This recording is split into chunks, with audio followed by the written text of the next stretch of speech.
నమస్తే, welcome to NSTV news. ముందుగా ముఖ్యాంశాలు.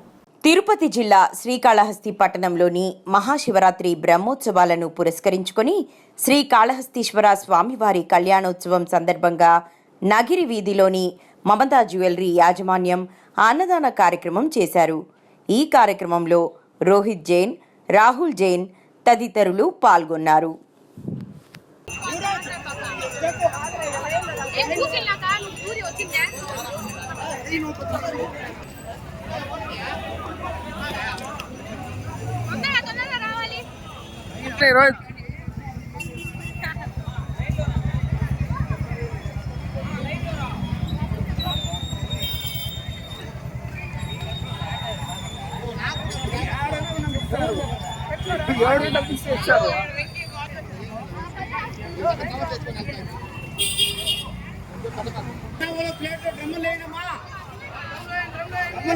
చెప్పండి సార్, మీరు కూడా చెప్పండి సార్.